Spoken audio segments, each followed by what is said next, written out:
ማለዳ የሁለት ድመቶች ፍቅርና ጠብ። በድሮ ጊዜ ሁለት ድመቶች በጥሩ ፍቅርና ጓደኝነት አብረው ይኖሩ ነበር። አንድ ቀን የሚመገቡት ምግብ አጡ። በጣም ራባቸው። ምግብ ለመፈለግ በሌሊት ተነስተው ሲፈልጉ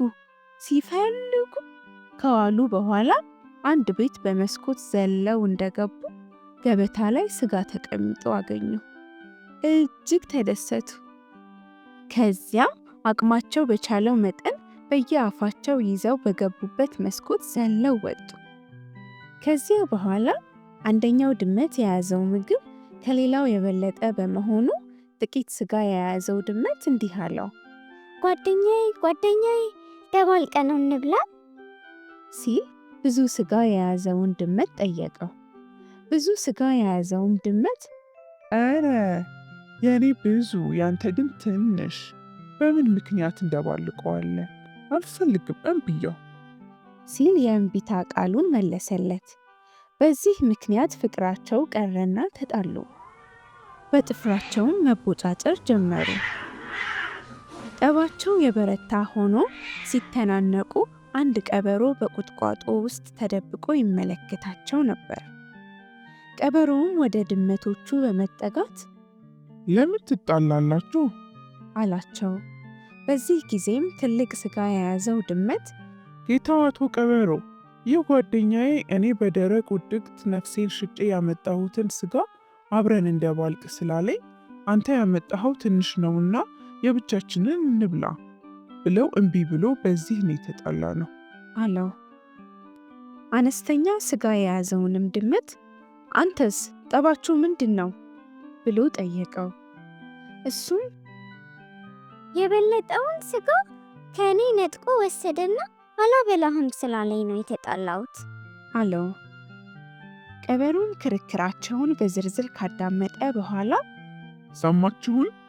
እንግዲህ የዚህ ቀበሌ ዳኝነት የኔ ነውና ኑ ስርዓቱን ላሳያችሁ ብሎ ከዛፍ ስር ሄዶ ተቀመጠ። ቀጥሎም ይህንን የተጣላችሁበትን ስጋ ለማከፋፈል መመዘን ስለሚያስፈልገኝ ሚዛን አምጡ አላቸው። እነሱም በታዘዙት መሰረት ሚዛን ፈልገው አምጥተው አቀረቡለት። አቶ ቀበሮም ያንን ስጋ ከሚዛን ላይ ሲያደርገው የአንደኛው ወገን መብለጡን ተረዳ።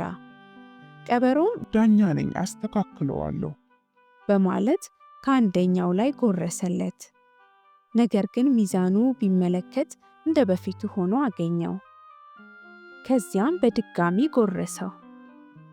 ይሁን እንጂ ሚዛኑ መስተካከል ስላልቻለ እንደገና አንድ ጊዜ ከዚህኛው አንድ ጊዜ ደግሞ ከዛኛው መብላቱን ቀጠለ።